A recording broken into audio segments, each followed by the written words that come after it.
Mm.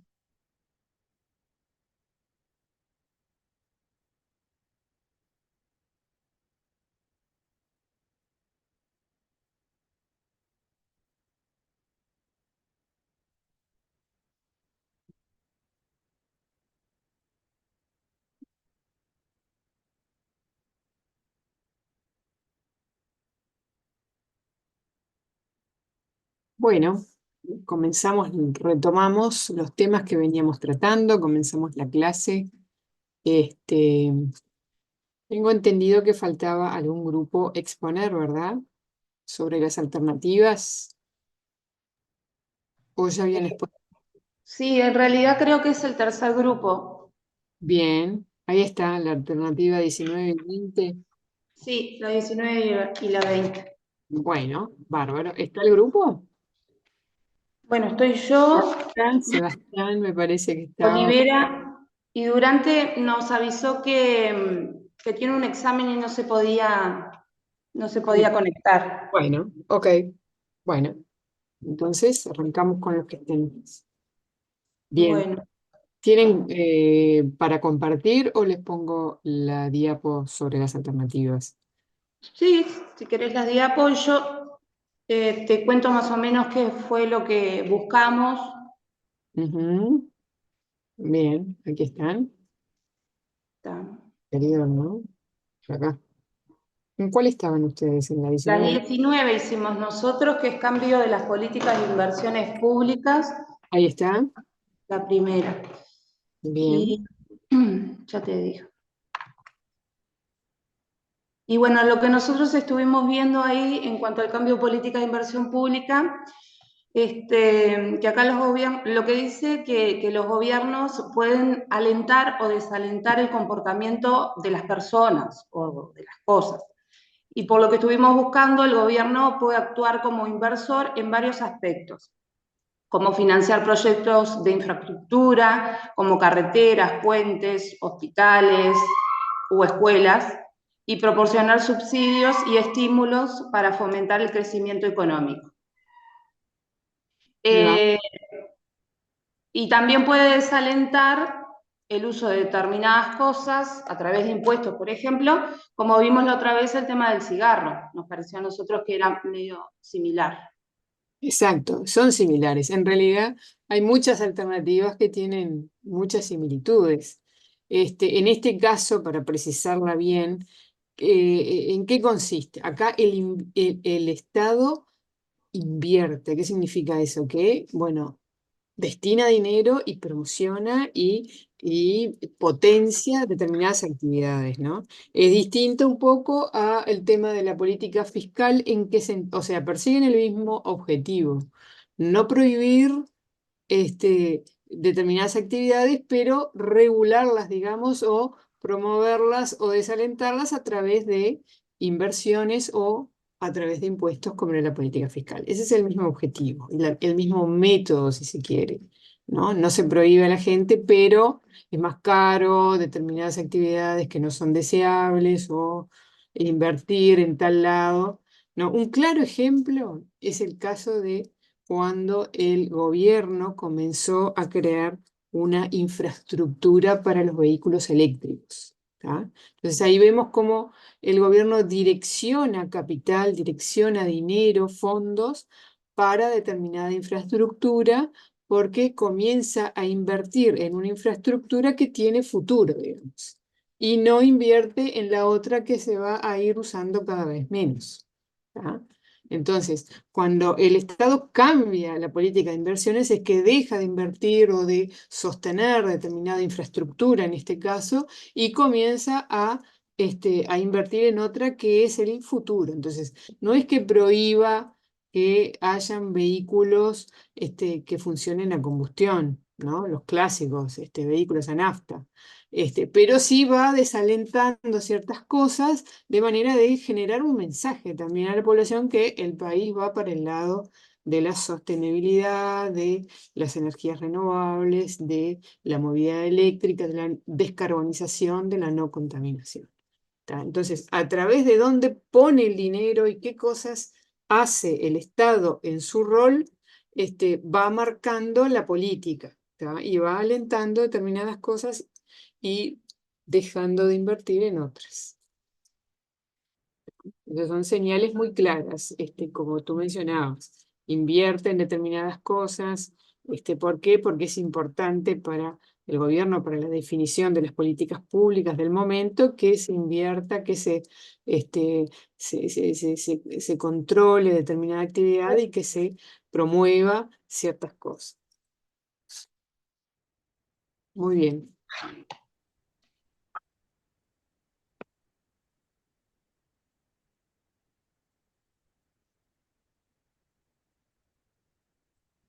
¿La 20 también la tenían? Sí, No la vi. no sé si, no sé si está Olivera, si no yo la leo. Sebastián, ¿estás ahí? Sebastián Olivera. Está, pero Yo no la está. leo. Bueno, Yo, sí, Estoy acá, ahí, profe. ahí está. Bueno, bueno. No vale conectarse e irse, no vale. No, No, no.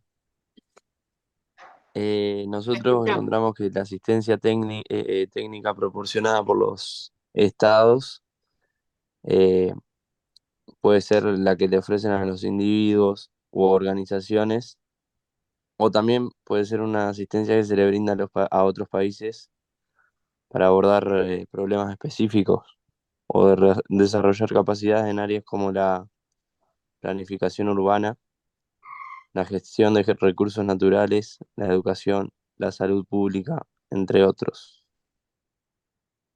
No sé si estamos bien rumbeados ¿Eso o es no va por ahí. en tema de asistencia técnica o un tema de Sí, inversión? sí, Ujú. asistencia asistencia técnica. técnica. Sí, lo que hace en este caso, en la alternativa de asistencia técnica, el Estado es, bueno, no invierte, no exonera, no rescinde recaudación fiscal, pero lo que hace es apoyar a las personas o a las empresas o a las instituciones o a las ONGs que van a desarrollar ciertas cosas, como lo hacen para su propio consumo, digamos, para su propia utilización, muchas veces no tiene el expertise o el know-how para hacer eso. Entonces, el Estado lo que hace es apoyarlo desde el punto de vista técnico. Va ¿Tá? más por el lado de la línea de pobreza, ¿no? A ver, ¿cómo? Iría por el lado de la línea de pobreza de los ciudadanos, ¿o no? Este, no, va por, no sé a qué te referís, no te entendí muy bien. Al No, hecho de, porque al hacer que ofrecen el ¿sí? apoyo especializado a individuos u Mm. organizaciones, me pareció que era por ese lado. Sí, sí, no, no, no tiene que ver con la pobreza. De hecho, la pobreza en sí necesita transferencias, ¿no? Porque tienen muy poquito. Ajá, Entonces, en el caso de la asistencia técnica, por ejemplo, en el caso de MEVIR, ¿no? Las personas, no sé si conocen MEVIR, sí, bueno, entonces de lo que se trata es de erradicar y de mejorar la vivienda en la parte rural, ¿no? Entonces, los proyectos involucran a las personas, igual que acá en la parte urbana, digamos, en las ciudades, son las cooperativas de vivienda, o sea, las personas mismos, eh, las mismas personas trabajan en la construcción de su propia casa o apartamento. ¿Ya? Pero las personas lo hacen para tener su propio techo, no porque sean constructores, ni sean albañiles, ni tengan el oficio. ¿Ya? No lo conocen, pero es la manera de ir haciendo su casa porque disponen de poco dinero, no pueden contratar, que les sale mucho más caro, entonces empiezan a trabajar ellos mismos en su casa. ¿Ya? sí, capacitan. Exactamente, les dan el apoyo técnico, los capacitan y también hay profesionales, arquitectos, escribanos que están para darle sostén técnico en muchas cosas que las personas no conocen, ¿no? Tienen que empezar o van haciendo, desarrollando su aprendizaje en el momento, pero con el apoyo de gente especialista y gente que Sí, sabe. profesional. Claro, si no, pueden hacer un trabajo que después se les cae, que, bueno, etcétera, ¿no? Tiene que tener cierta línea, cierta sostenibilidad justamente. Entonces, esa es otra manera de apoyar determinadas actividades del Estado. No es que y vuelvo a por qué es una alternativa. No es que el Estado, ¿no? Que también es otra forma, pero haga la casa y después financie, como hacía en el pasado el banco hipotecario. Y ahora es la Agencia Nacional de Vivienda, pero con otras condiciones. El banco hipotecario hacía, ¿tá?, los edificios y después financiaba. Entonces la ayuda venía por el lado de la financiación, ¿tá?, que muchas veces también se cuestionaba si era tan ayuda porque se pagaba, se terminaba pagando mucho dinero, por eso se pagaba. Igualmente no se sigue financiando, Sí, porque eso yo, sí. sí, sí, no son algo de 25 años. Sí, sí, sigue existiendo la financiación. Lo que pasa es que hoy en día no es solo el banco hipotecario, sino que todos los bancos privados lo hacen. Entonces tú podés, si querés comprarte un apartamento con hipoteca, que es de manera común en nuestro país, podés consultar en varios bancos, a ver qué tasa, cuáles son las condiciones, etcétera, etcétera. Entonces, en ese sentido, el banco hipotecario entró en pie de igualdad con los bancos privados. Antes los bancos privados no estaban, no se dedicaban a eso y no estaban habilitados tampoco. Lo único que él hacía era el banco hipotecario. Entonces, ¿de qué manera el Estado apoyaba a la gente? A través de la financiación.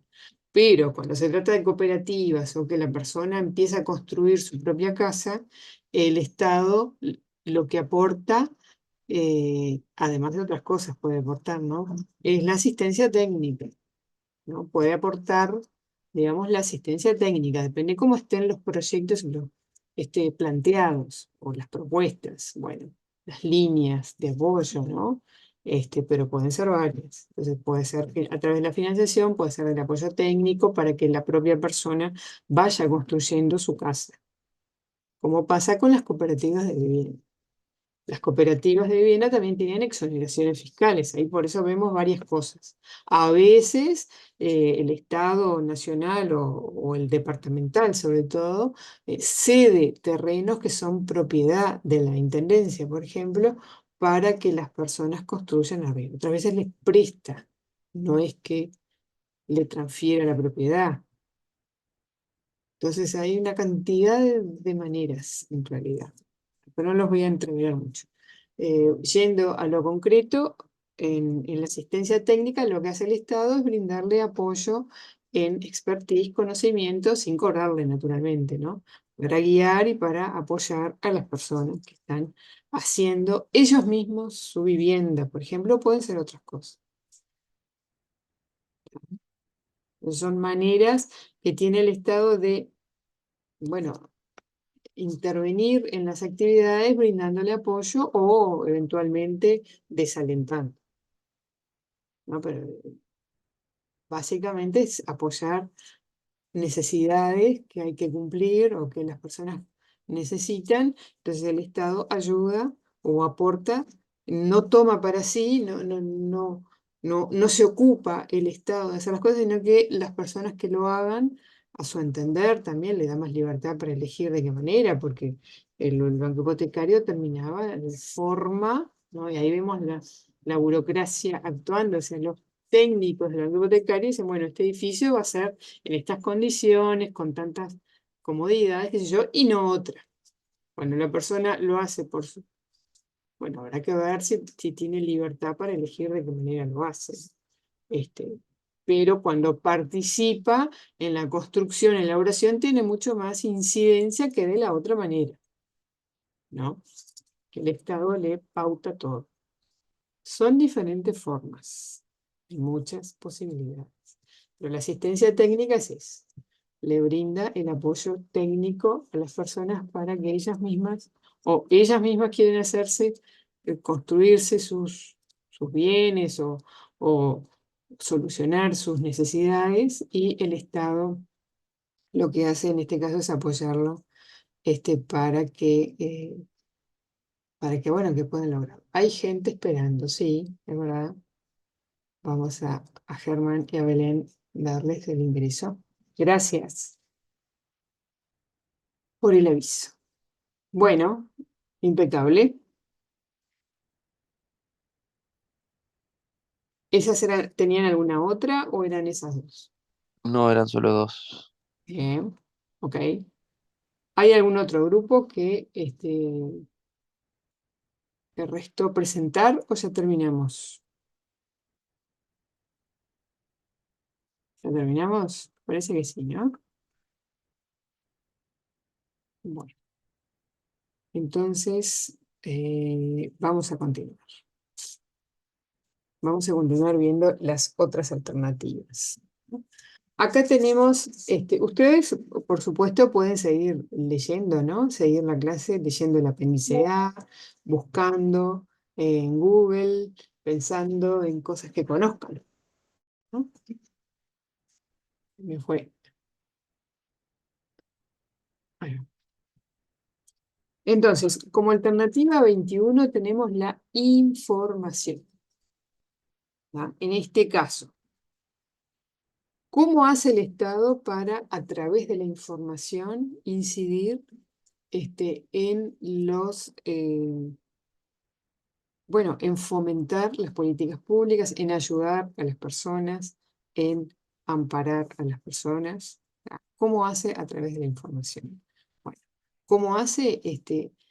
Enviando comunicados, informando sobre, alertando sobre tales o cuales cosas. Entonces, las personas no necesita que vayan a una oficina y en la oficina le informen, ¿no? Que le vayan a la casa, sino que se entera a través de los medios masivos o a través de las redes, información que es de interés. ¿Tá?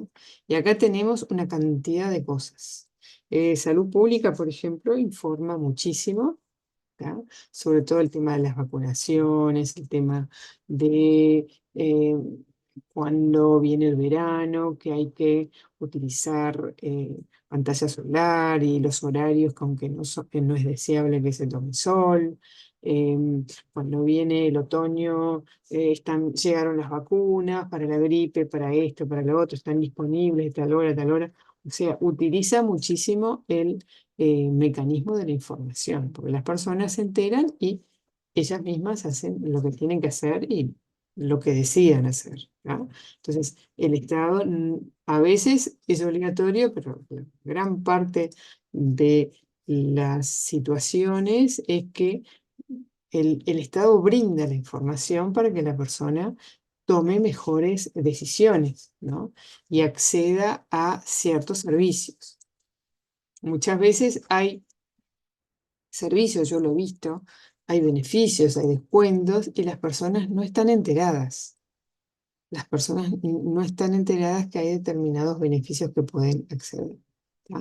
Entonces, a través de la información masiva, a través de los canales, a través de las redes o publicando en los sitios web, eh, el Estado se conecta con las personas y le brinda información para que mejore la toma de decisiones. O sea, acá en nuestro país tenemos muy buenas vías de comunicación.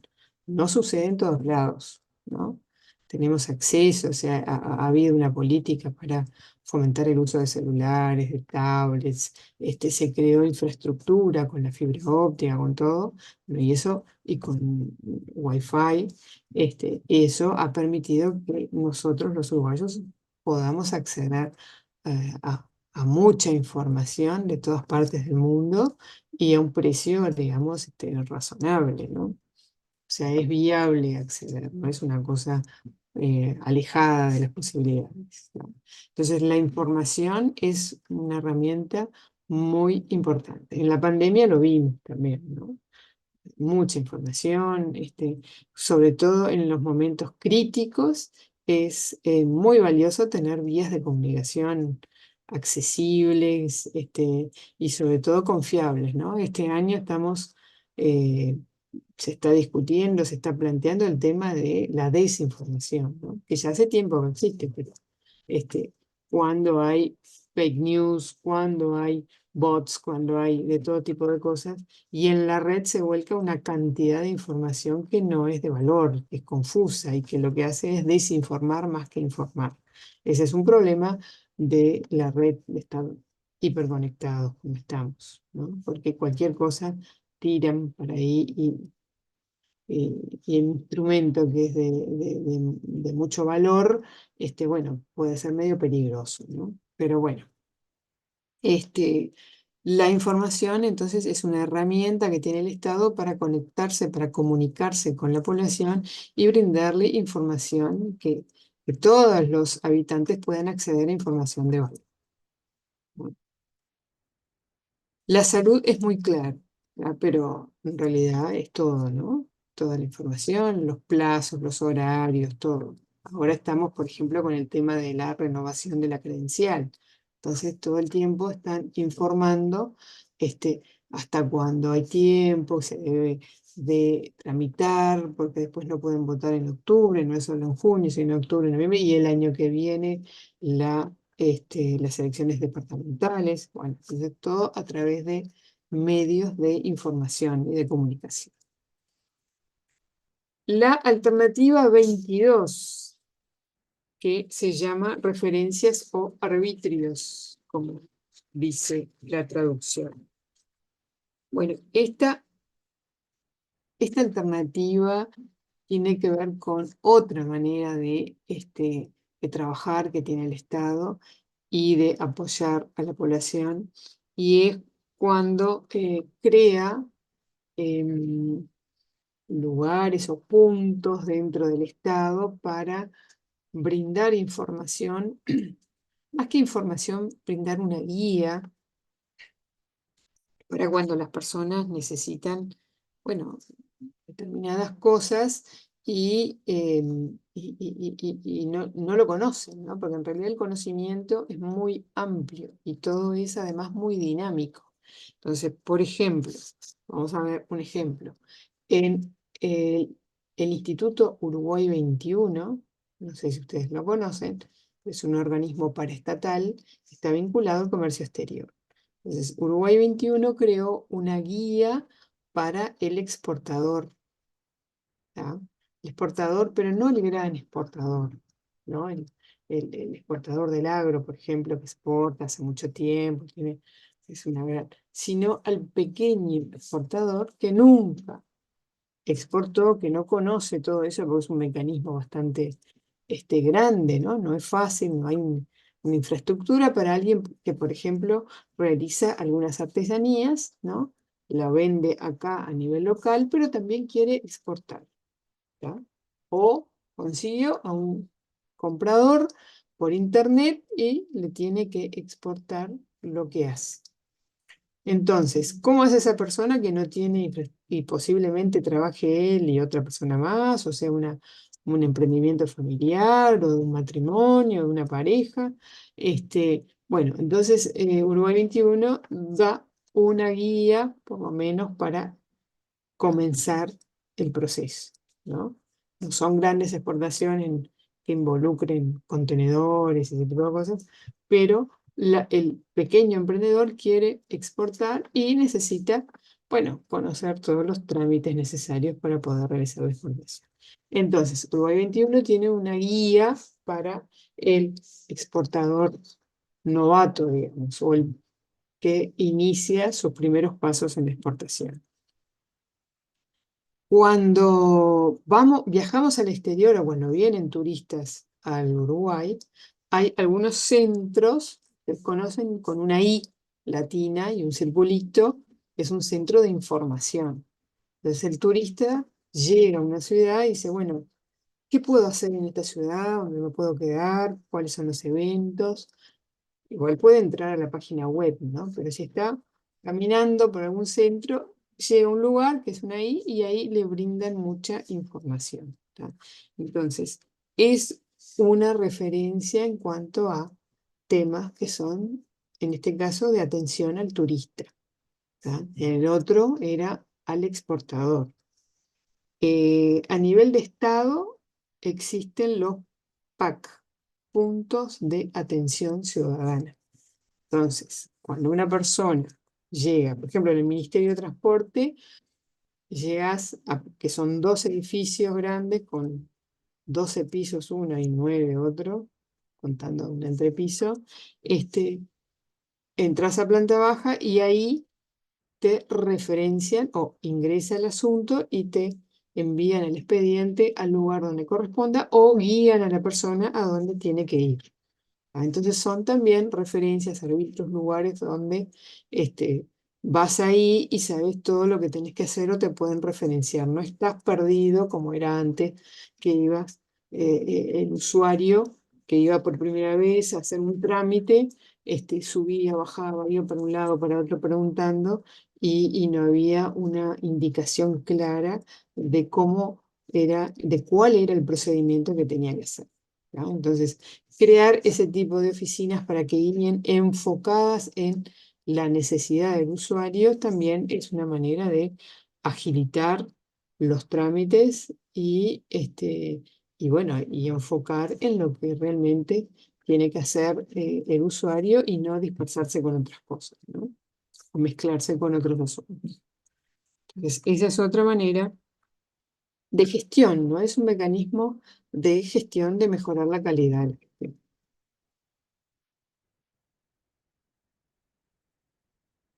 Bueno, la alternativa 23 son los voluntarios. En este caso, los voluntarios, bueno, en vez de, ¿no? que sean funcionarios públicos los que se ocupen de determinadas cosas, y a veces es algo nuevo, y habría que eventualmente contratar nuevos funcionarios, lo que puede el Estado hacer es trabajar con voluntarios. ¿Tá? Entonces, ¿cuáles son las ventajas del voluntariado, de personas voluntarias? Bueno, en principio, eh, no, no tienen una remuneración, ¿no? O sea que sería algo económico. Lógicamente que las tareas que hacen no tienen el nivel de responsabilidad y exigencia que alguien que es rentado, que tiene un contrato laboral, ¿no? Pero se utiliza ese mecanismo y también con el Estado. Por ejemplo, INJU tiene un programa de voluntariado. Entonces allí los jóvenes sobre todo, ¿no? INJU es el Instituto Nacional de la Juventud. Los jóvenes pueden participar de un proyecto, un día, dos, no tienen una remuneración, pero a veces hay un viático o se pagan algunos gastos, ¿tá? Y también puede ser de utilidad porque los jóvenes cuando ingresan al mercado laboral, muchas veces el problema que siempre hay es que no tienen antecedentes, no han trabajado anteriormente en otro lado, entonces tienen que empezar a aprender a trabajar, a tener disciplina, horarios, ¿no? Una cantidad de cosas.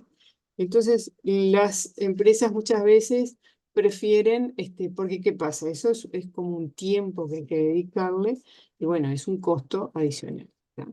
Entonces, a través de los programas de voluntariado, el joven ya comienza a asumir responsabilidades y ver cómo se manejan las cosas y ya va haciendo un poco de experiencia en ese sentido.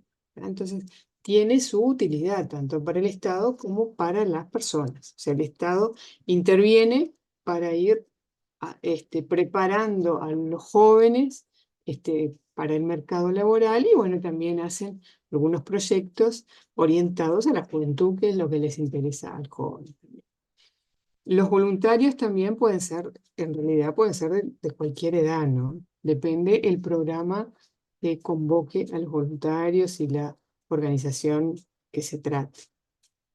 En Estados Unidos, en algún evento de estos, no me acuerdo si eran los Juegos Olímpicos o un mundial, que organizó el gobierno norteamericano, convocó a voluntarios para, bueno, para hacer algunas tareas de ese evento. ¿No?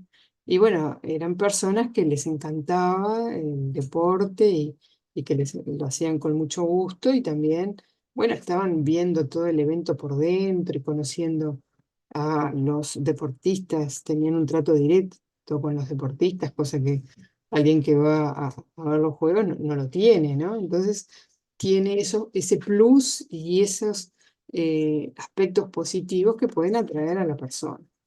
Y también con el Estado colaboran porque son eventos que son muy caros, que implican grandes inversiones también y después llevar adelante todo la actividad también tiene un costo muy importante. Entonces, bueno, tiene aspectos positivos para las dos partes. Entonces habría que ver en cada proyecto, en cada programa, cómo se estructura para llevarlo adelante. Pero también es una posibilidad, ¿no? Trabajar con voluntarios, dependiendo lo que se trate. En Estados Unidos los bomberos son voluntarios.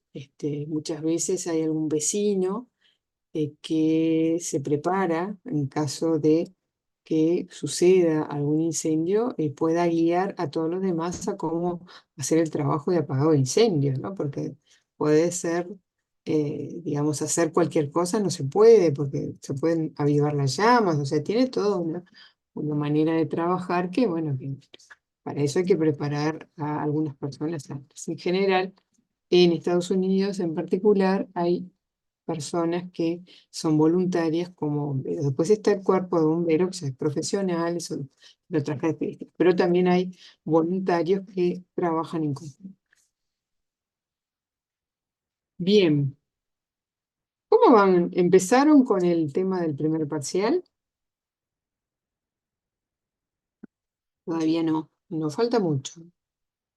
A ver cómo estamos, ya tienen los temas. A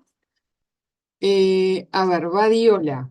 Voy a nombrar algunos estudiantes que todavía no conformaron grupo. Badiola, Martín, Bentancor, Lucas, Duarte, Samuel, Islas, Germán, Rebo. Yo sí tengo, profe. ¿Sí? Germán. O sea, por ahora soy con Es Agustín conmigo. Quinteros, A con ver, Pablo Somos nosotros dos Quinteros. por ahora. Y tal, eventualmente capaz que sumamos alguno más, pero por ahora somos nosotros dos. Germán, Islas, ¿y quién más me decías? Pablo Quinteros, profe.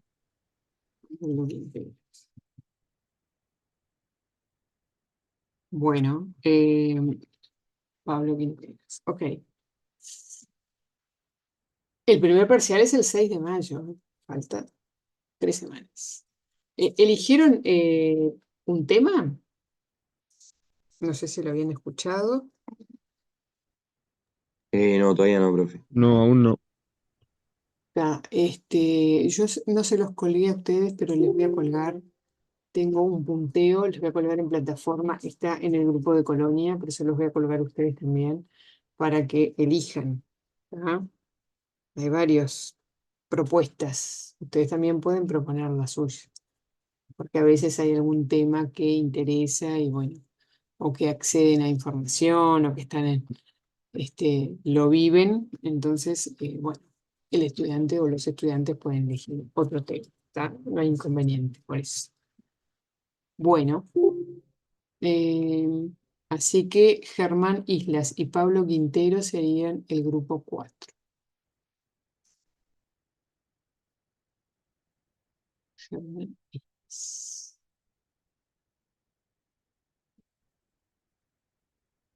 Bueno, no se demoren, chicos, porque tenemos una vez a la semana solamente. Bien, aquí estamos. Entonces, voluntarios. Pasamos ahora a la alternativa 24. Vales, bonos, becas. ¿tá? En este caso, em, de los vales, esto es algo que los norteamericanos utilizan mucho. Nosotros tenemos algunos, ¿tá? Pero ellos lo usan más por su propia idiosincrasia, su propia manera de ser. Em, ¿En qué consiste esto de los vales, bonos o becas? En realidad, conceptualmente es todo un poco parecido. El Estado, y sobre todo el norteamericano, evita decirle a la persona lo que tiene que hacer, a dónde tiene que Profe, ir. perdón que la interrumpa. ¿Sí? Yo la última clase no estuve y capaz que fue esa que dijo los temas. ¿La podría molestar si los repite, por favor? Sí, lo que voy a hacer es colgarlo y ustedes lo ven, ¿está? Ah, está, Lo impecable. ven ahí, cualquier cosa me preguntan o me envían un mail, eventualmente antes del lunes que viene, ¿tá? Está, Ya hay algunos temas seleccionados, eso sí te lo voy a decir. Por ejemplo, el tema de las mascotas es el grupo uno, los clubes deportivos lo van a tratar el grupo 2 y el tema de seguros el grupo 3. ¿Tá? Pero bien. voy a colgar el documento entre hoy y mañana, va a estar colgado en la plataforma y ahí ustedes lo ven. ¿Tá? Dale, gracias, profe. De nada. Entonces, volviendo al tema de los vales, el Estado norteamericano evita decirle a las personas que vayan a tal o cual lado, que hagan tal o cual cosa, y lo que hace es abrirle la posibilidad de que la persona elija y después el Estado solventa eso que la persona eligió. Eso es conceptualmente en lo que consiste vales, que son bonos a través de bonos o becas.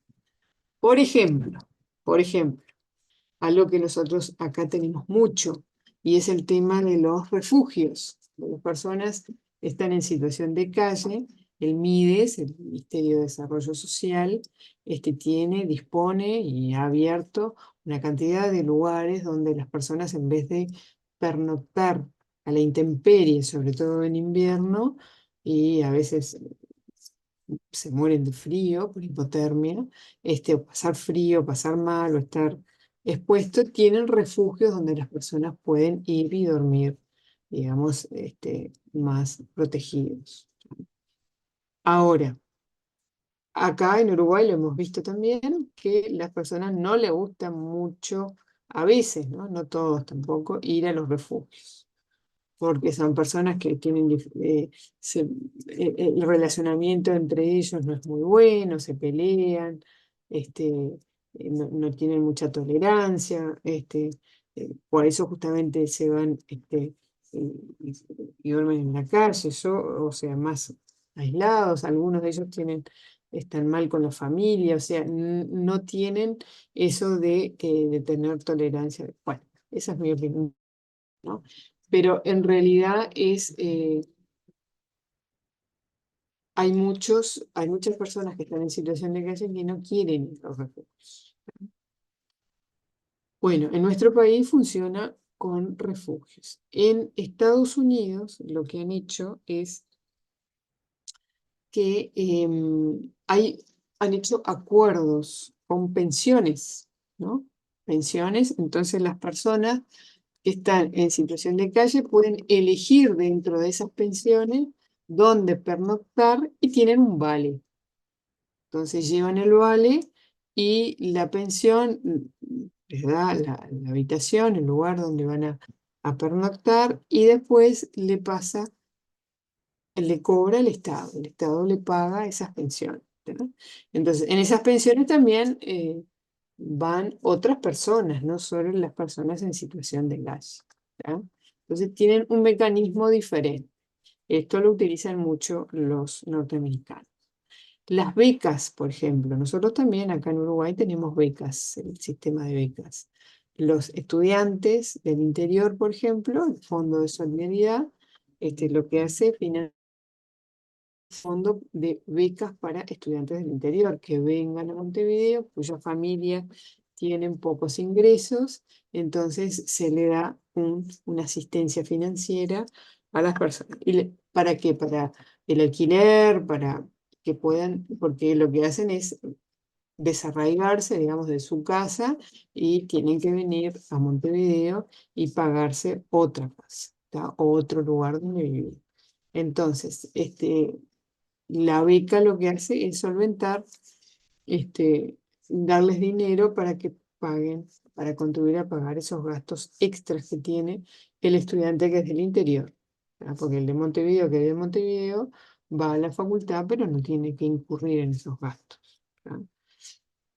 Entonces, no es que acá en Uruguay, en cuanto a las becas estudiantiles, no es que el estudiante vaya a un lugar donde vienen, ¿no? No hay institución o un hogar estudiantil donde el estudiante venga a ese hogar, sino que ellos eligen, capaz que se unen con otros compañeros o van a vivir solos, eligen dónde vivir y el Fondo de Solidaridad les da un dinero, les transfiere una parte.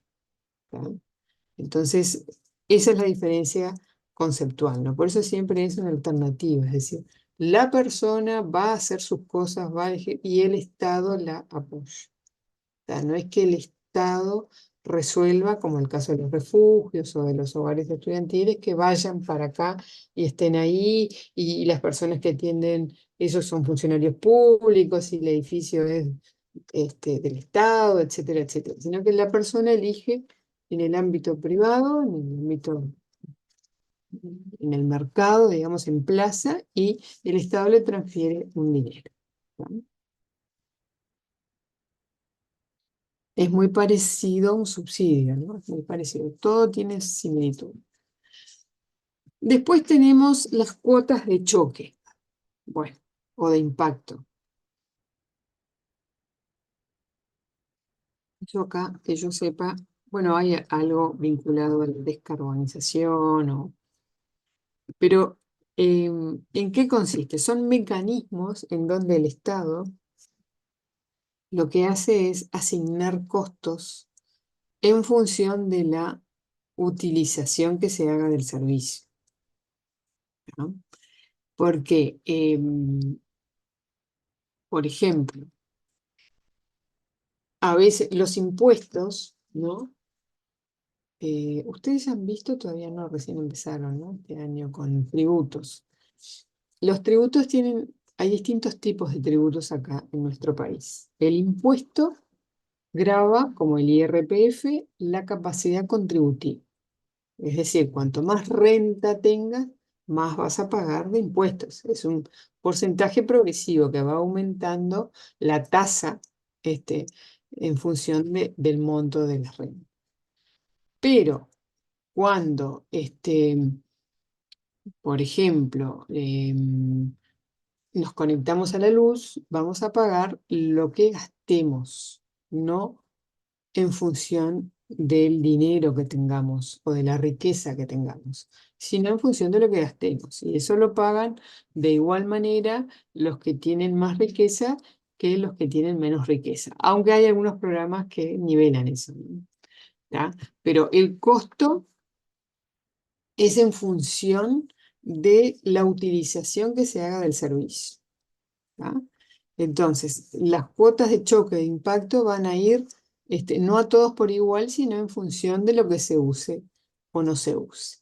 ¿Tá? Entonces, ese concepto está ligado a cuánto usas o cuánto consumís del bien, o por el contrario, si consumís menos vas a pagar una cuota parte menor, y si consumís más vas a pagar una cuota parte mayor. ¿Tá? Cosa que no es el criterio del impuesto que grava independientemente de todo lo que uses. Por ejemplo, no sé si voy muy rápido, si estoy siendo clara, me avisan.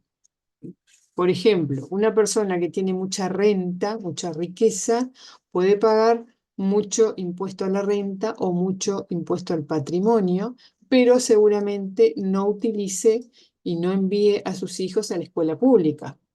Sin embargo, la escuela pública se paga con impuestos, porque es el Estado quien solventa, quien financia las escuelas públicas. ¿Tá? Las cuotas de choque o impacto depende del consumo que se haga. ¿Tá? Entonces ahí hay alguien que paga mucho, que contribuye mucho, pero que no usa el servicio. Las cuotas de choque o impacto sí está vinculado a cuánto utilices del servicio. ¿Tá? Entonces, este mecanismo se utiliza, como siempre, dependiendo de la situación, ¿no? Un claro ejemplo, y ahí ya nos vamos del país, sino que nos vamos a los países más industrializados que están al norte, en el hemisferio norte, tenemos el tema de lo que en el Acuerdo de París resolvieron los países del G20, ¿no? Los 20 países más poderosos e industrializados del planeta. ellos resolvieron temas vinculados a la contaminación, porque son países industrializados, son los que más contaminan, ¿no? La industria es lo que más contamina. Nuestro país no es muy industrializado y es un país bastante, Uruguay natural, ¿no? No contamina mucho. Entonces, ¿qué resolvieron estos países? Bueno, hicieron un acuerdo, empezaron en Kioto, después siguieron en París, en donde determinaron que en total todos ellos, el G20, debería de contaminar tanta cantidad. ¿Tá? Y a su vez, individualmente cada uno de ellos, ¿no? Su parte correspondiente. Entonces, ¿qué pasa? Hacen como un balance. Bueno, nosotros contaminamos más de lo que nos habíamos fijado como objetivo. ¿Tá? Entonces, no nos podemos pasar de esa cota en total. Individualmente, algún país en un año, entonces hicieron políticas destinadas a bajar el nivel de contaminación. Pero a veces, en un año, tienen la necesidad de contaminar más o de industrializar más o de carbonizar más. Entonces, se exceden en su cuota individual de lo que tenían que contaminar. Y otro país, además, le puede pasar lo contrario. Continúa con el proceso de descontaminar, de bajar el nivel de emisiones de gases, de efecto invernadero, de dióxido de carbono, entonces contaminó menos de lo que de su top. ¿No? Entonces, el que contaminó más tiene multas y sanciones. ¿Y qué puede hacer? Puede o plantar árboles, por ejemplo, o tomar algún otro tipo de medida que busque compensar ese exceso de contaminación que hizo, ¿no? Los árboles toman el dióxido de carbono del aire, contribuyen a la purificación del aire, por ejemplo, ¿no? Depende de lo que contamine. Estoy hablando del aire, que es lo más visible, digamos, pero puede ser otra cosa. Y el otro país que contaminó menos, le sobró, tuvo como un excedente en cuanto a su estándar de contaminación. Bueno, el país que contaminó menos le puede vender al que contaminó más. Entonces vemos ahí cómo opera el mecanismo en el sentido de que el que contaminó de más se fue y tiene que gastar invirtiendo en plantaciones de árboles o pagándole al país que contaminó menos. ¿Tá? Y el país que contaminó menos, ¿tá? Es premiado por su buen comportamiento porque recibe ese dinero por haber contaminado menos. Entonces, vemos cómo ese mecanismo de asignar costos en función de la utilización que se haga. En este caso, la contaminación, ¿no? Estamos hablando de contaminación y el objetivo es contaminar lo menos posible. Y si vos utilizás y consumís determinados bienes, pagás en función del consumo que hayas realizado de los mismos, ¿no? Entonces, tiene es lo más justo, pero no siempre es el mecanismo ideal porque a veces hay que subsidiar a otros sectores que menos privilegiados, ¿no? Pero está asociado al consumo que se le haga. Cuando el consumo no está asociado al costo, se puede decir, bueno, si yo pago, por ejemplo, la luz, ¿no? Supongamos que la luz la pagara una tasa fija independientemente de lo que utilice de la luz. Dejo la luz prendida, dejo todo prendido porque igual voy a pagar siempre lo mismo, ¿no? En cambio, si, bueno, dejo las luces prendidas o no optimizo la utilización de los aires acondicionados, bueno, entonces estoy gastando, desperdiciando energía, contaminando más, y no tengo ninguna sanción, digamos, o por lo menos estar relacionado al costo que estoy incurriendo, ¿no? Bueno, entonces esto sí es un criterio que se asigna directamente al consumo que se haga del recurso. ¿tá? Entonces, bueno, es otra alternativa, es otro criterio a tener en cuenta para controlar determinadas cosas o para poner como objetivo, bueno, no consumir tanto, sobre todo cuando el recurso es escaso, que normalmente los recursos son escasos. El agua es escasa. Nosotros hasta el año pasado no habíamos tenido una vivencia de decir, "Bah, nos falta el agua, ¿no?". Pero para tener el agua hay que invertir y tener la infraestructura adecuada para que el agua llegue en condiciones a cada uno de los hogares, ¿tá? Entonces ahí también hay un costo. Bueno, bien. La alternativa 26. ¿Cómo vamos? ¿Hay alguna duda, algún comentario? Porque estoy hablando yo todo el tiempo.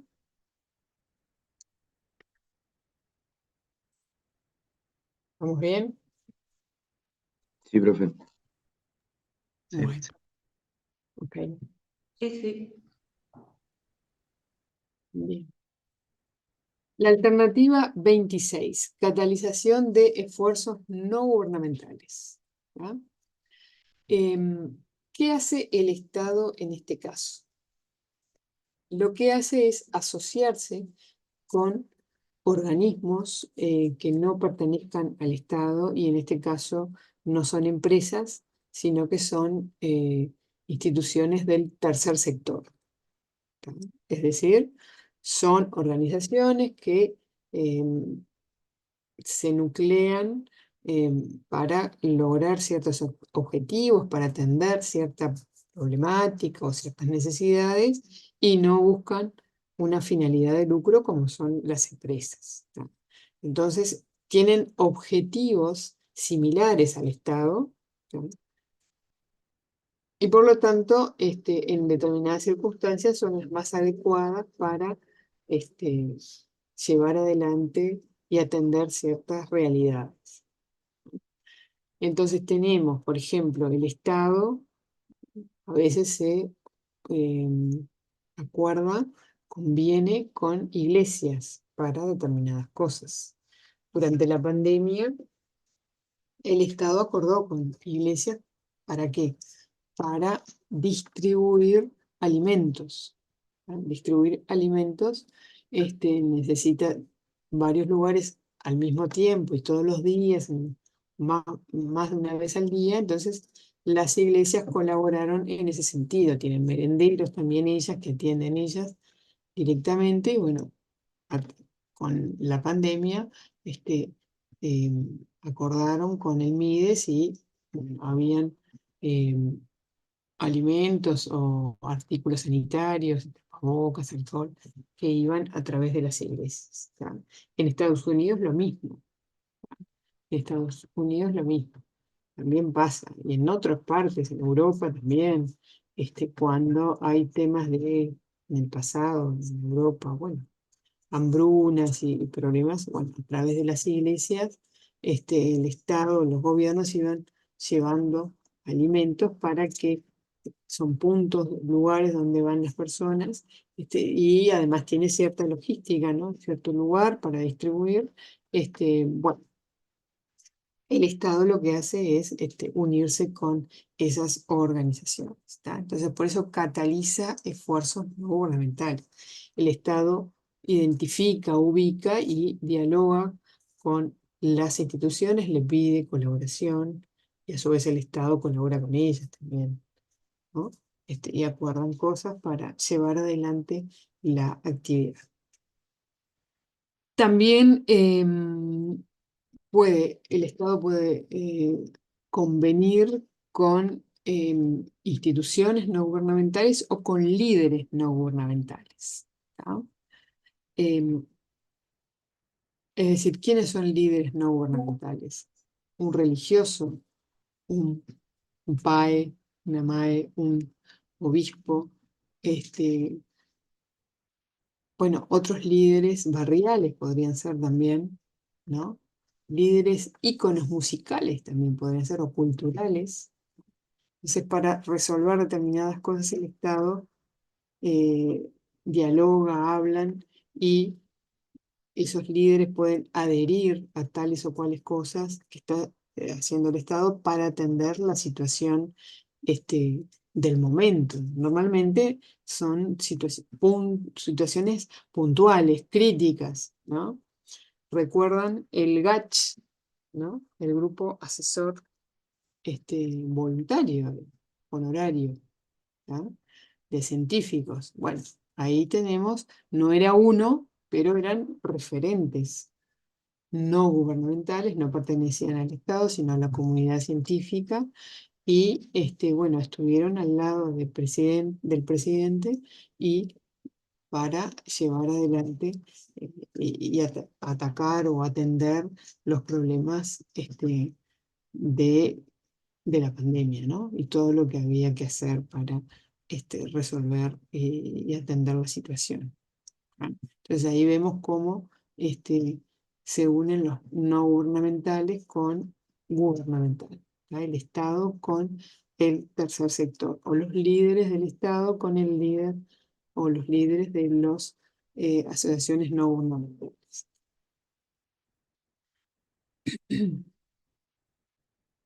La alternativa 28.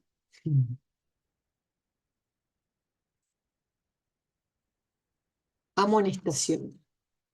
¿Qué es una amonestación? A ver, cuando ustedes le dicen una amonestación, ¿qué significa? Recibí una amonestación. Como una especie de sanción. Ajá, sí. Un reto, ¿no? Como un reto. Pero es una sanción, sí, la primaria, digamos, no involucra, eh, Como un aviso, por así decirlo. no indica prohibición de los derechos o sanciones pecuniarias, pero ya es una advertencia, exacto, ¿no? Un tirón de oreja. Bueno, ese mecanismo lo utilizan los gobiernos también para llamar la atención sobre determinadas cosas. ¿Tá? Entonces, a veces vemos que alertan, pero ¿qué pasa con tal cosa y tal cosa? ¿No? Entonces, los líderes dicen, bueno, pero esto, ¿no? Se soluciona cuando las personas toman determinadas, no necesitan que el Estado esté tras de las personas, sino que las personas tienen que tomar la iniciativa o mirar determinadas cosas que no están mirando, ¿no? A ver si les ocurre algún ejemplo de amonestación de gobiernos nuestros, nacionales, departamentales o en el exterior.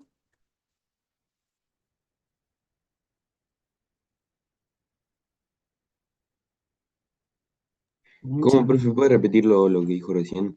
Sí, sí, sí, sí. ¿Tienen en mente alguna amonestación que se haya hecho acá en nuestro país por parte de algún líder o de algún jerarca, de alguna autoridad nacional o departamental o a nivel internacional también? Es un llamado de atención, ¿no?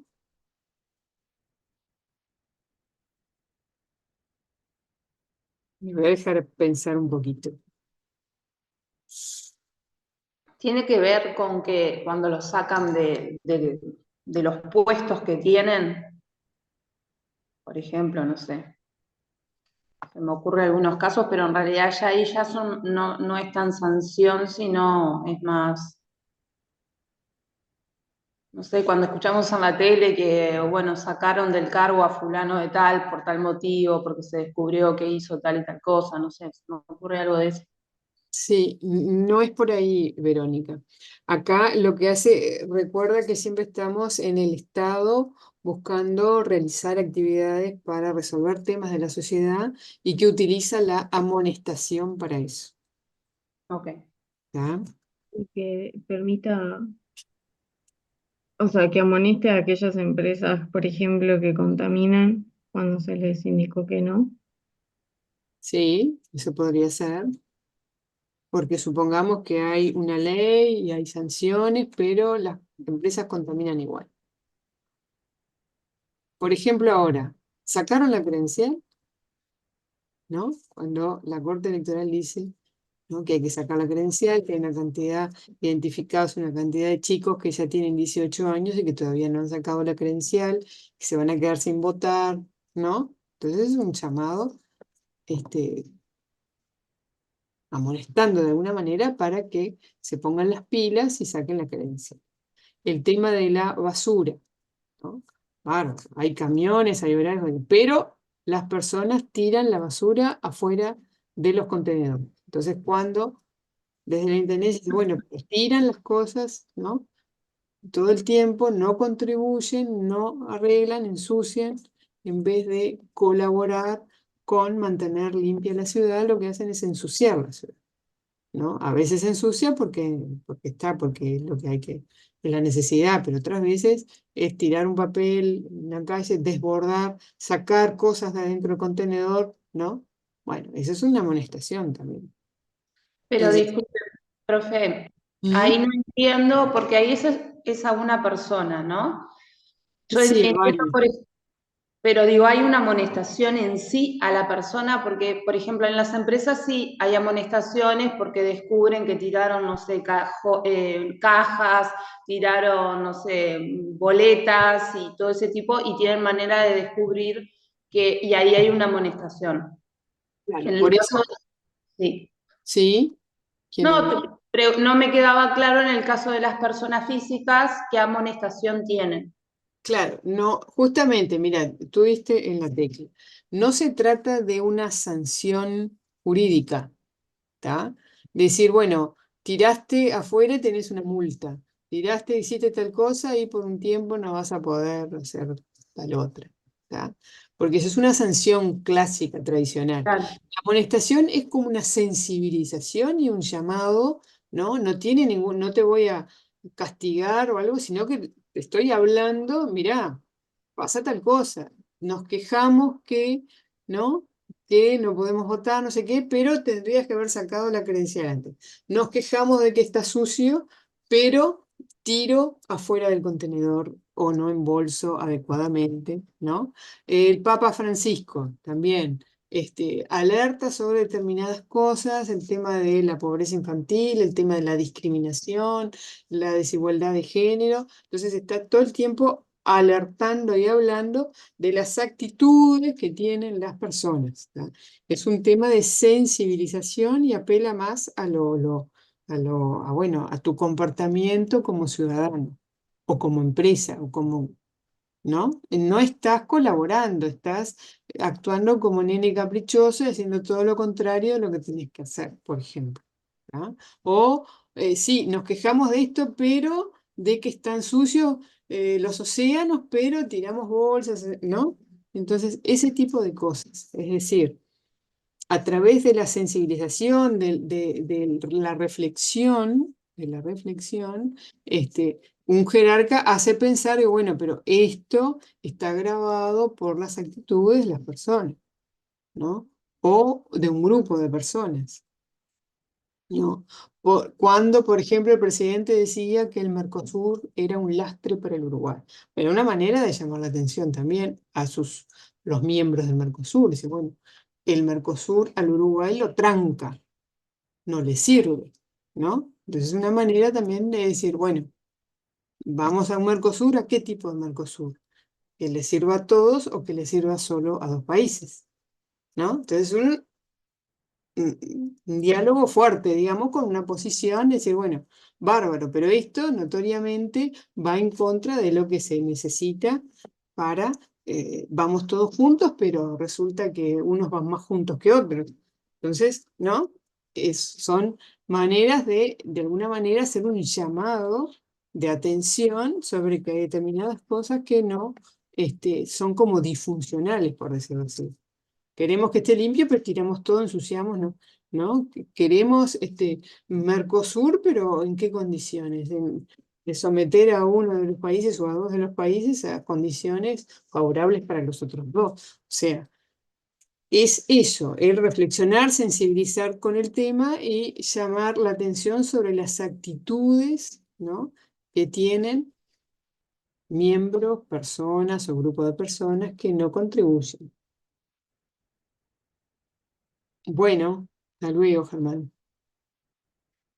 Es así. ¿Tá? Entonces, la amonestación no es un tema jurídico de ponerle una multa, ponerle una sanción, porque eso ya está dentro de las tradicionales, que también existen, sino es, bueno, porque a veces también la ley está aprobada de determinada manera y no da margen para otras cosas, ¿no? Dice, bueno, hay sanciones, sí, bueno, a veces la empresa dice, bueno, me sancionan por contaminar, pero la sanción la miro con contaminar o el costo de no contaminar y me resulta más conveniente contaminar y pagar la multa que no contaminar. Entonces ahí vemos como que la ley no está actualizada o hay algo. Entonces, bueno, hablándolo y planteando la situación como para corregir esa ley o establecer otros mecanismos de manera de avanzar a una descontaminación mayor, ¿no? Es como algo previo, si se quiere, ¿no? Pero es un llamado de atención voluntario, es decir, no hay una sanción que lo impida.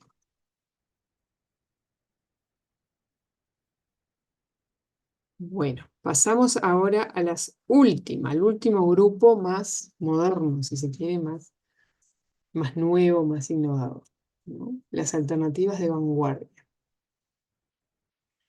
Bueno, allí tenemos anticipos. Esto sería la traducción siempre es un poquito, ¿no? Acá es capital sencillo, anticipos de capital o capital semilla. Acá en Uruguay lo conocemos más como capital semilla, ¿no? Entonces, acá vemos cómo, en qué consiste el capital semilla, ¿no? O el inversor ángel también es.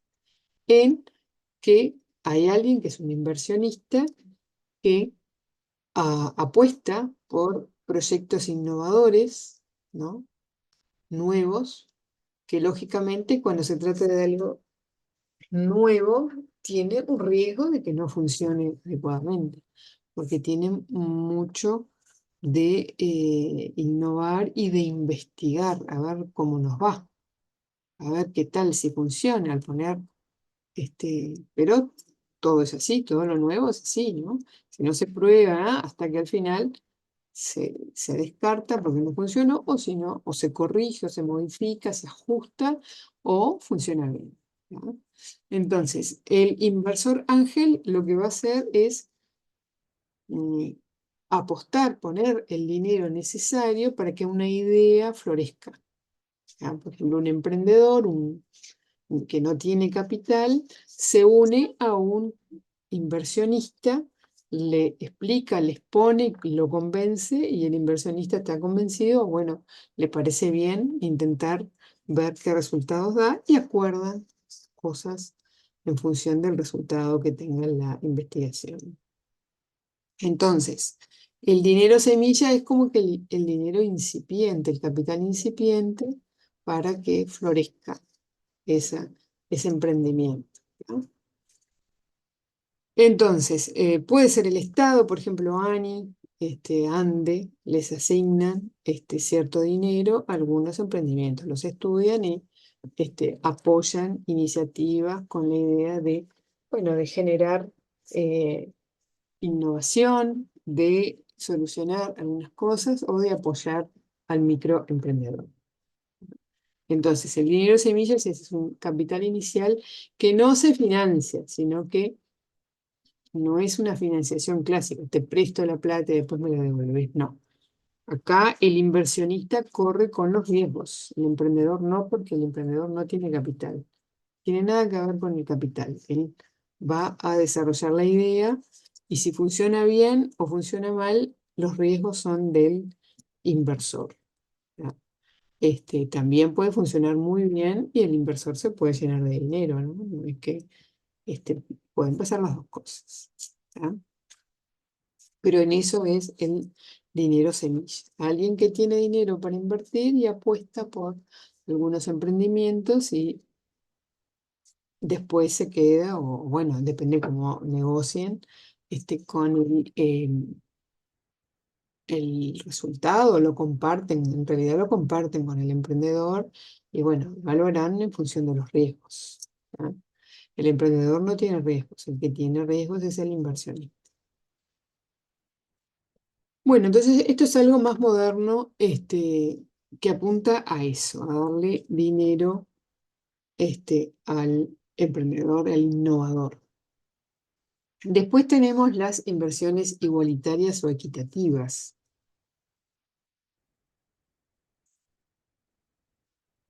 Habíamos hablado al comienzo de la clase inversiones cuando el Estado redirecciona la inversión para un lado o para otro en función de lo que quiera promover. En este caso, lo que hace el Estado es invertir en determinados rubros a efectos de mejorar las oportunidades dentro de la sociedad, ¿no? Como, bueno, tratar, ¿no? A todas las personas por igual, a que accedan a el mismo tipo de prestaciones. Por eso son inversiones igualitarias o equitativas. ¿Ah? Cuando el Estado invierte en plazas de deporte, en, en la Rambla, pone esos lugares para hacer deporte, bueno, lo que está haciendo es creando infraestructura para que todo el mundo pueda hacer ejercicios.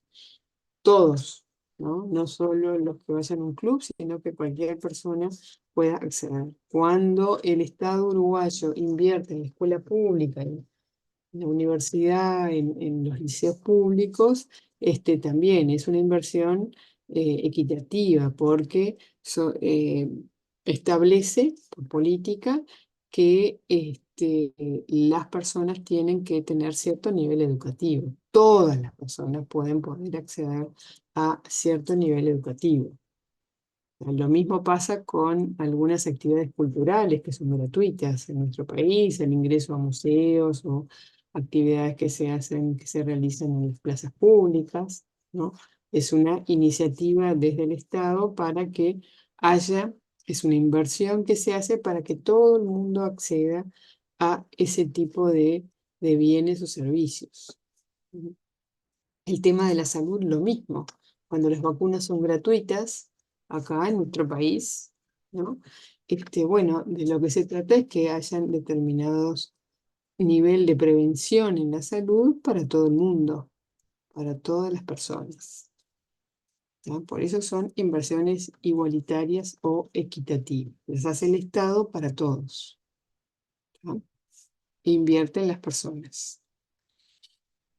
Después tenemos la asociación de voluntarios, que es como los voluntarios, pero ya son instituciones, ¿no? O sea, habíamos visto el ejemplo de INCU que contrataba, tenía un programa para que las personas este, bueno, participaran en esos programas, y acá lo que hace el Estado es acordar con asociaciones de voluntarios. Ya no es convocar a voluntarios para sus programas, sino unirse con organizaciones que son voluntarias. ¿No? ¿Para qué? Para hacer determinadas cosas. Cuando, Profe, ¿sí? hay que sabernos de memoria todas las alternativas. Saberlas de memorias, no, no. Lo que nosotros vamos a hacer es cuando con el tema del parcial ustedes van a trabajar estas alternativas, porque tiene que ver, cuando vayan a hacer su trabajo, van a ver que tiene que ver con de qué manera el Estado interviene, regula o aporta cosas. ¿Tú en qué grupo estás? A ver si te sitúo mejor. En el de los animales. Esos animalitos, bueno, a ver si el Estado interviene colaborando o ayudando, ¿viste? ¿Y de qué manera? Por ejemplo, la ley de tenencia responsable es una alternativa tradicional, donde el Estado intervino en la manera en que las personas trataban a sus animales o cuando los animales atacan a un niño, ¿no?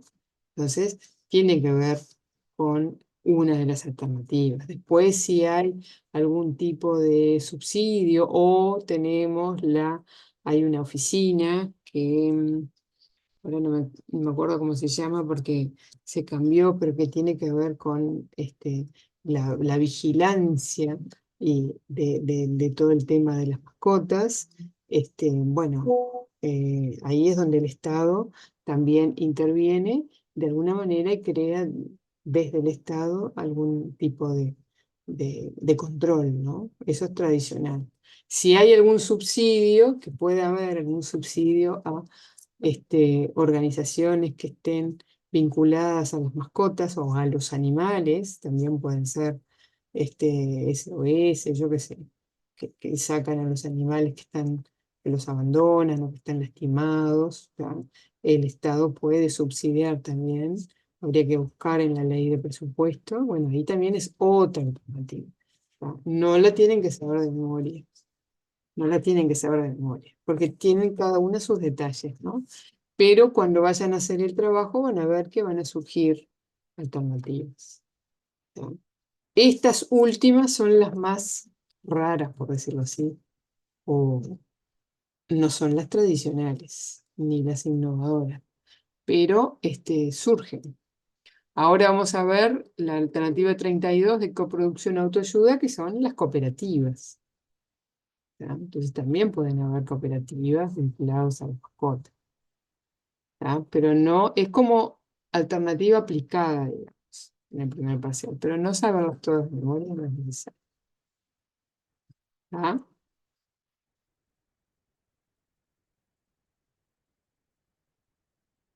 Bueno, entonces, acá el Estado se asocia con, o puede acordar cosas con una asociación de voluntarios, ya una institución armada. ¿Ya? Cuando hay una comisión de vecinos, esa comisión de vecinos que no tiene una forma jurídica ni tiene un nombre, ¿no? Es una comisión de vecinos que tal vez se reúne para algo puntual que ocurrió en el barrio. Bueno, cuando el Estado se reúne con esa comisión de vecinos, bueno, ahí está reuniéndose con una asociación de voluntarios. ¿Ah? La alternativa 32, coproducción o autoayuda. ¿Ah? Entonces, acá en Uruguay lo llamamos cooperativas.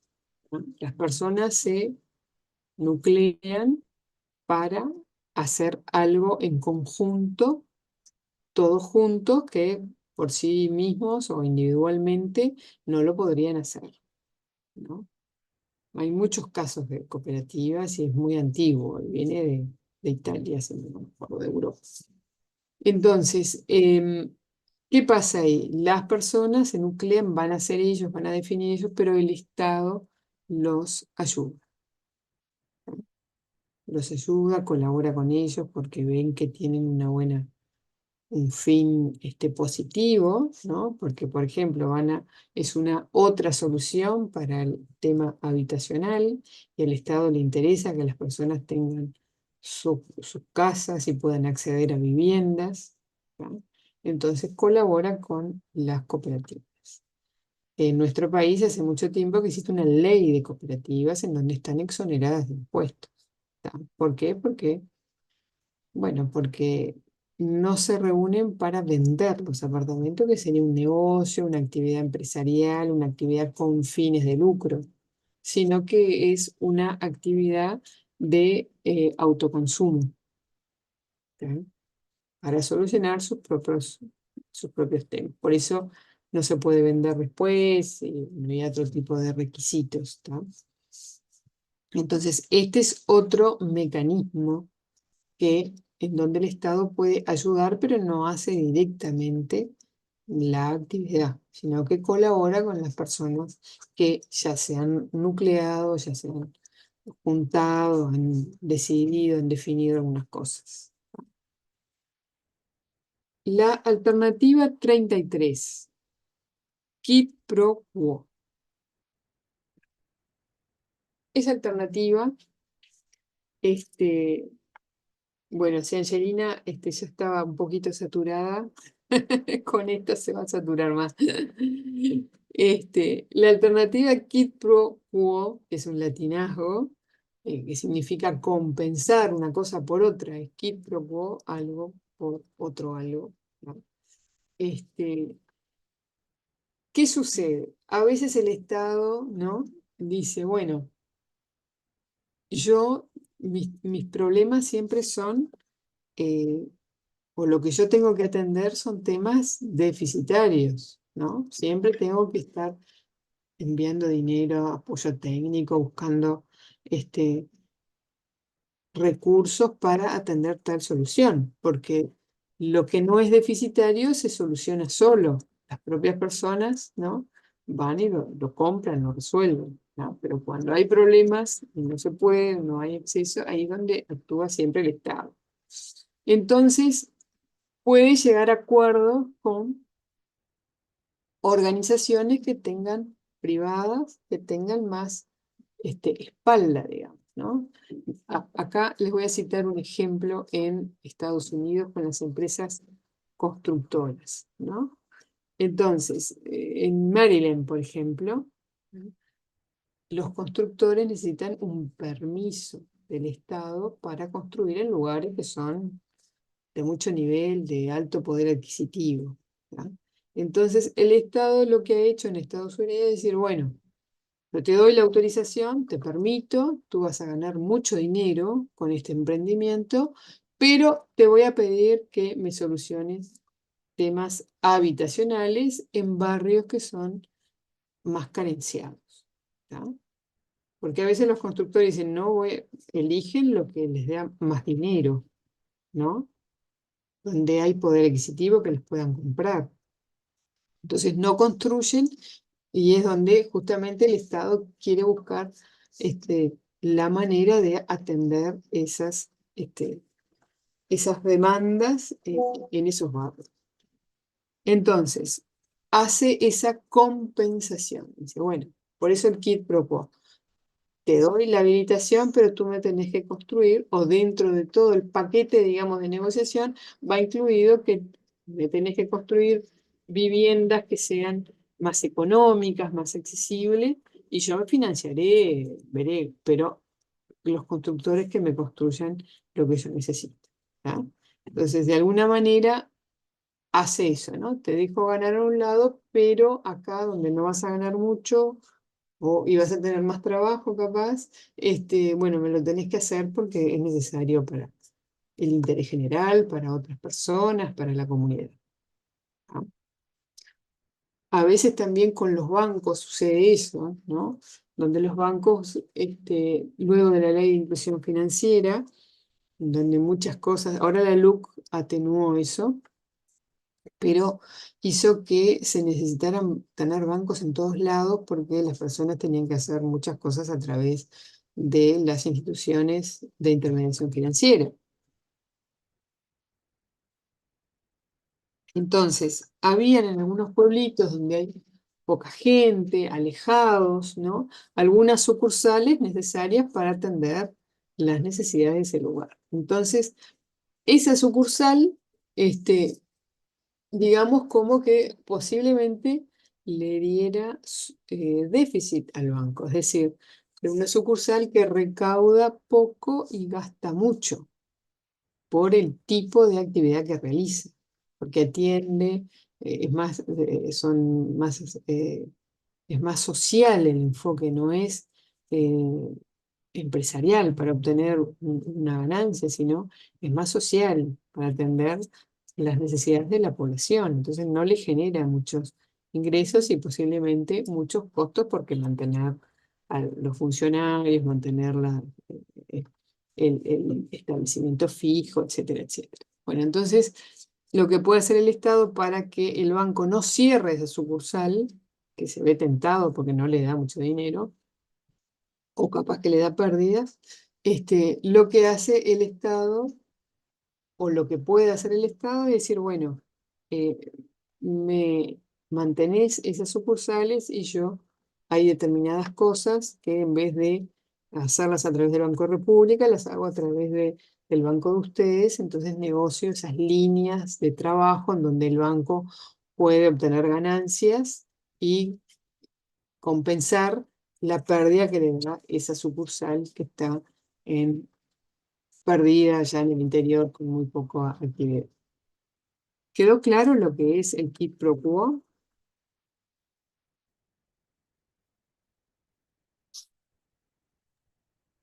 ¿Están o no están? Sí, Sí, profe. quedó Bueno, claro. ¿quedó claro? Ya, ok. Bueno, después tenemos la gestión de la demanda. ¿Cómo se gestiona la demanda? Ahora nos vamos, ¿no?, a algo al revés, porque hasta ahora vimos cómo el Estado siempre estaba buscando atender las necesidades de la población, solventando esto, ayudando aquí, atendiendo allá, pero a veces, ¿no? No sé si a ustedes les ha pasado, pero ¿para qué necesito esto? ¿No? Entonces lo que hace el Estado es, en este gobierno se vio, bueno, vamos a gestionar los costos, vamos a generar ahorros. ¿Es necesario esto? Bueno, es necesario, pero se puede hacer de una manera más económica, por ejemplo, sin gastar en forma improductiva o en forma ineficiente. ¿Ah? Entonces, lo que hace el Estado es gestionar la demanda. Aparte de mirar el gasto con más detenimiento y que no se desperdicien las cosas y que se utilicen para lo que se tiene que usar, tenemos un ejemplo. En UDE, ahora estamos virtual, pero en los baños de UDE y en otros lugares, en el shopping, en varios lugares, cuando abrimos la canilla, bajamos un botón y sale el agua y tiene un tiempo de estar abierta, después se cierra, ¿no? Esa es una manera de gestionar el uso del agua, de manera que utilices rápidamente lo que vas a necesitar de agua y que no dejes la canilla abierta que corra, que corra, que corra y se desperdicie una cantidad de agua. ¿Ah? Entonces ahí se está gestionando la demanda. ¿Por qué?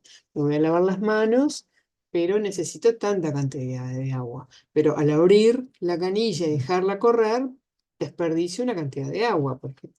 Y después sumando todos los casos de todas las canillas en esas condiciones, bueno, se gasta mucha agua inútilmente. ¿Ya? Cuando hay número 0800, por ejemplo, ¿no? 0800 es un número gratuito. Bueno, en Estados Unidos, algunas ciudades lo que hicieron era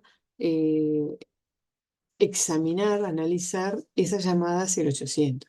Si realmente era una urgencia, que era para lo cual se había creado, está bien, es gratuita. Pero si llaman y no correspondía, o están hablando de cosas que no tienen nada que ver, o es una broma, ¿no? Entonces esa llamada se cobra, ¿no? Entonces es una manera de gestionar la demanda porque llaman por cosas que no es el objetivo, ¿ah? Y se gasta, todo eso es gasto, gasto de teléfono, gasto de llamada, ¿no? Innecesario porque eh, el, el- la línea está para otra cosa. Y además hay que dejarla libre porque cuando pasa una emergencia, si está ocupada por cosas que no tienen nada que ver, no está entorpeciendo el objetivo del 0800.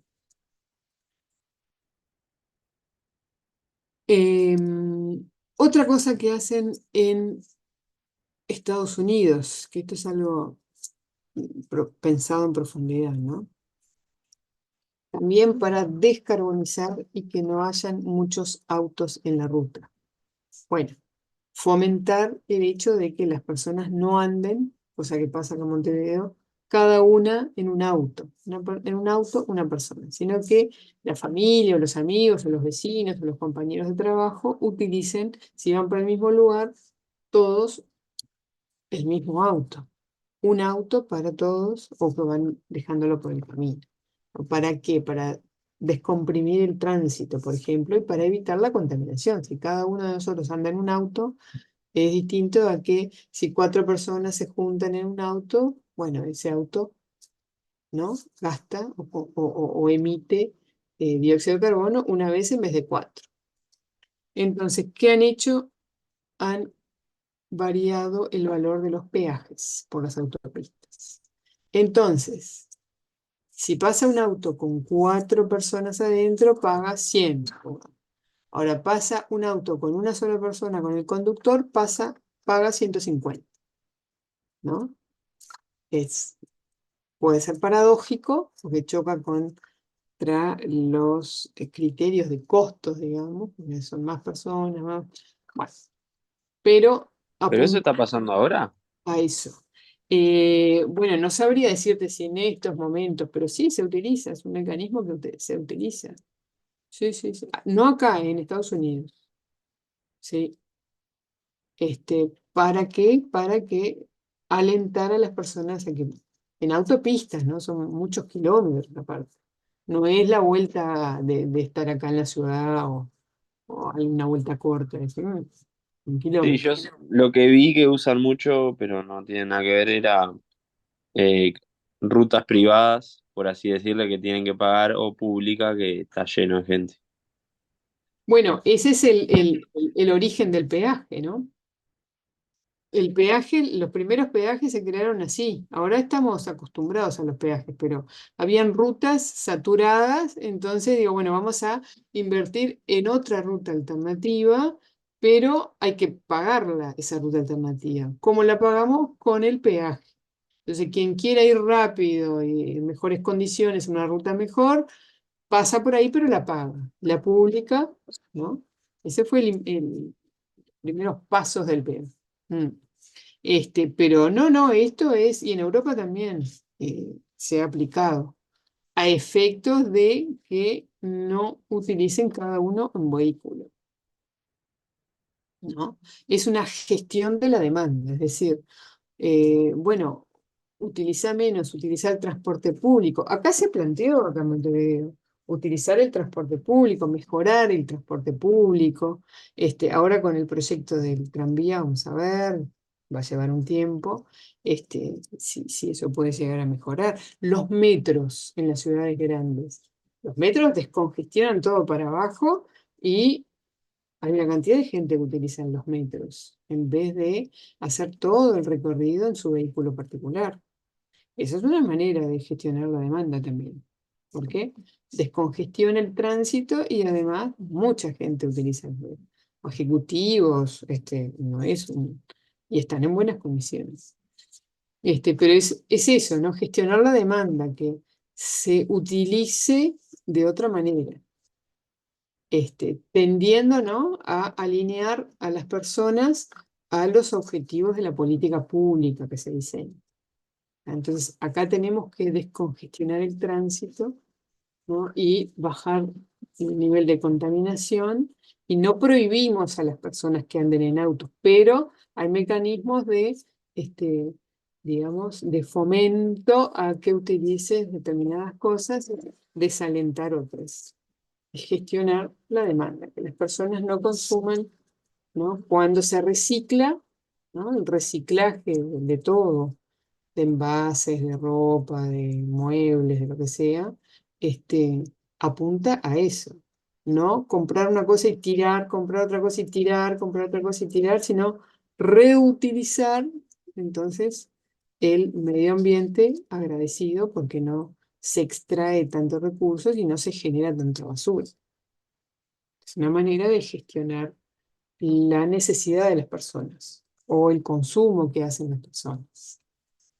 Entonces, el Estado va a decir, bueno, no, necesita más dinero para pagar tales y cuales cosas. Bueno, pero si en vez de comprarte todo nuevo todos los años, lo usás 2 años, lo reciclás, lo pintás, lo mejorás, bueno, no necesitas todos los años algo nuevo.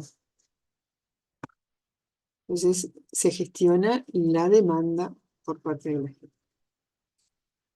La alternativa 35, venta, intercambio o uso de propiedad.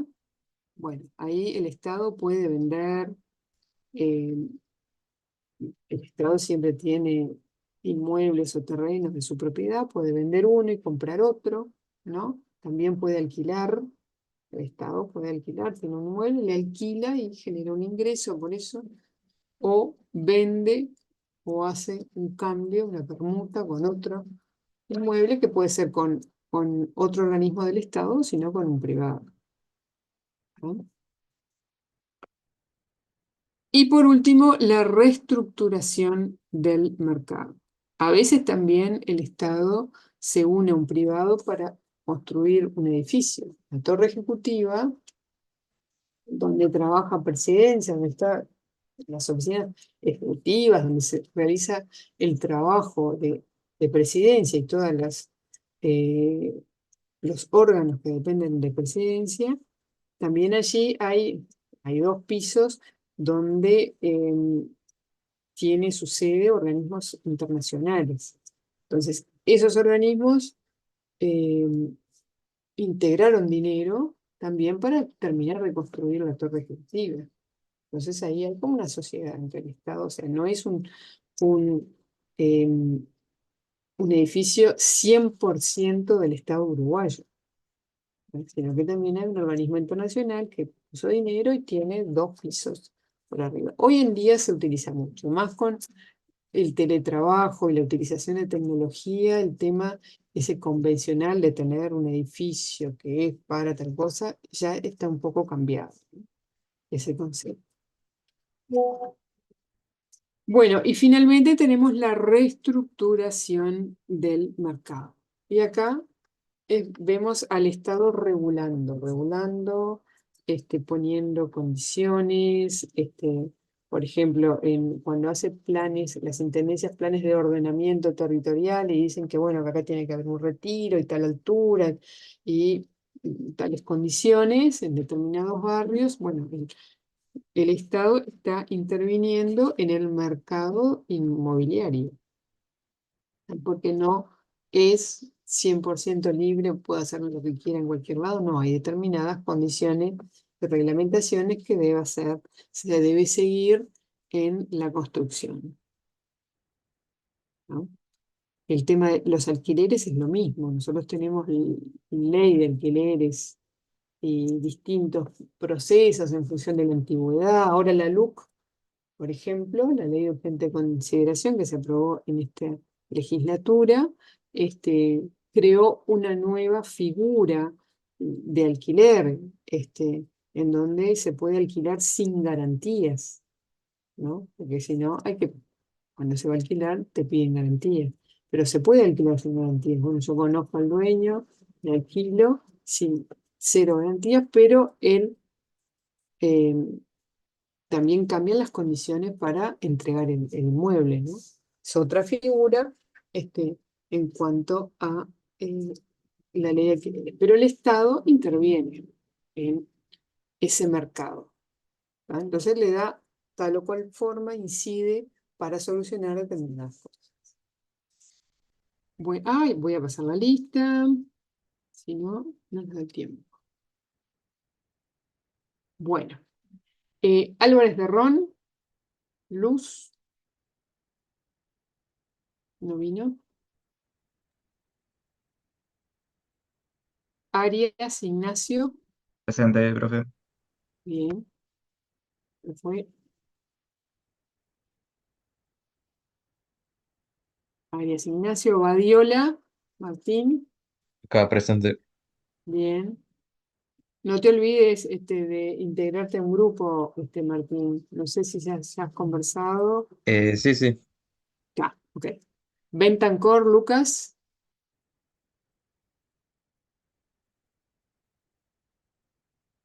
Junietti, Sofía,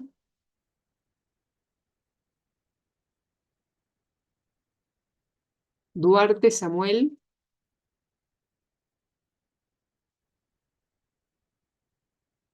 Durante, Gastón,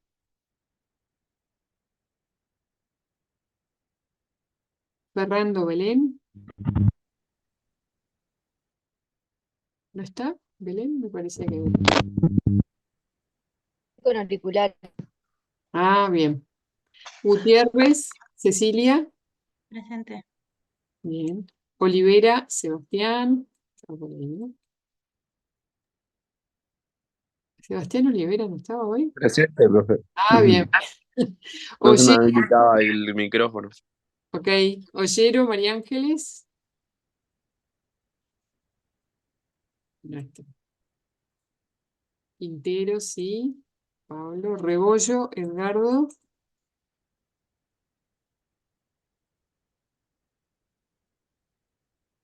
Sena está, Verónica, Vicente, Analía, Acá. bien, y Angelina, yo sí también. Bueno, nos vemos la próxima clase. ¿Vamos?